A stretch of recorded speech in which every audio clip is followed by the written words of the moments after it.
আজকে আমরা কোন দিবস পালন করলাম? World hepatitis day. আচ্ছা, এই যে হেপাটাইটিস এটা কিসের রোগ বলো তো? একদম এখানে ছবি রয়েছে, এটা হচ্ছে লিভারের রোগ। লিভার কোথায় থাকে? আমাদের পেটের এখানে থাকে। ঠিক আছে, আমরা জানলাম যে কিভাবে আমরা এই হেপাটাইটিস থেকে নিজেদেরকে সুস্থ থাকতে পারবো, অন্য কাউকে কিভাবে সুস্থ রাখতে পারবো, কিভাবে হেপাটাইটিসের এই যে সংক্রমণ থেকে আমরা নিজেদেরকে বাঁচাতে পারবো, এই যে সাবধানতাগুলো আছে এই নিয়ে বিস্তারিতভাবে আলোচনা হলো।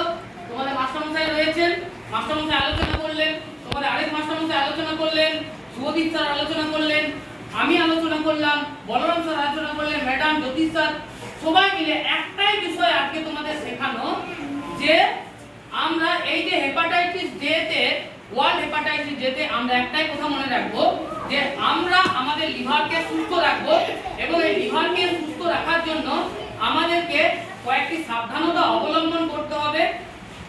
যে সাবধানতাগুলো অবলম্বন করলে আমরা কিন্তু অনেক সহজে এই হেপাটাইটিস, একটা হচ্ছে ভাইরাস ঘটিত রোগ, ঠিক আছে, এর মধ্যে সবচেয়ে যেটা ভয়ঙ্কর সেটা হচ্ছে হেপাটাইটিস বি।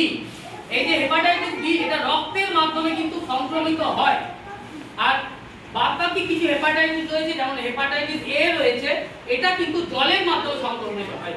তাহলে আমরা কোথাও থেকে কোথাও নোংরা জল, অপরিচ্ছন্ন জল বা হাত না ধুয়ে খাবার খাবো না। যদি আমরা এই জলটাকে স্বাভাবিক এবং পরিষ্কার রাখতে পারি তাহলে কিন্তু আমরা হেপাটাইটিসের বেশ কয়েকটি রোগ থেকে, বিশেষত হেপাটাইটিস এ থেকে আমরা নিজেদেরকে বাঁচাতে পারবো। আর যদি হেপাটাইটিস বি থেকে আমাদেরকে বাঁচতে হয় তাহলে রক্ত সংক্রমণ যেন আমাদের মধ্যে না হয়। কারণ হাত কেটে গেছে, সেই কাটা রক্ত যেন অন্য কারো হাতে না যায়। কেউ কোনো ব্লেডে কোথাও নখ কেটেছে বা কেউ দাড়ি কেটেছে, সেই ব্লেড আমরা ব্যবহার করব না। অথবা অনেক সময় আমরা দেখি সিরিঞ্জের মাধ্যমে ইনজেকশন দেওয়া হয় তো, আমাদের ভ্যাকসিন দেওয়া হয় হয়তো, সেই যে ভ্যাকসিনের সেই যে ইনজেকশন আছে সেটা কিন্তু একজনই একবার ব্যবহার করবে। সেই ইনজেকশনকে, মানে সেই যে সিরিঞ্জ, ডিসপোজেবল সিরিঞ্জ রয়েছে, সেটাকে কখনোই আমরা দ্বিতীয় জনের জন্য ব্যবহার করব না, সেটাকে আমরা ফেলে দেবো। কখনো যদি আমরা কোথাও দেখতে পাই যে কোনো ডিসপোজেবল সিরিঞ্জ পড়ে রয়েছে, কোনো অবস্থাতে আমরা সেটাতে হাত দেব না। কারণ এই যে ব্লাড, এই যে রক্ত, এই রক্তের মাধ্যমে আমাদের মধ্যে কিন্তু হেপাটাইটিস বি রোগটা সংক্রমিত হয় এবং এটা খুব ভয়ঙ্কর রোগ।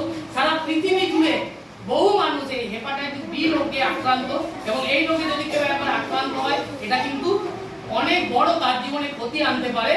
সেই জন্য আমরা কখনোই ব্লাড গঠিত, রক্ত গঠিত যে সমস্ত জিনিস রয়েছে সেই জিনিসে হাত দেব না। রক্ত সংক্রমণের দিকে আমরা যাতে কোনোভাবে না হয় সেই দিকে নজর রাখবো এবং পরিচ্ছন্ন জল, পানীয় জল আমরা খাবো, অন্যদেরকে খেতে উৎসাহিত করব। এইভাবে আমরা নিজেদেরকে সুস্থ রাখবো, অন্যদেরকে সুস্থ থাকতে সাহায্য করব। তাহলে আজকে আমরা জানলাম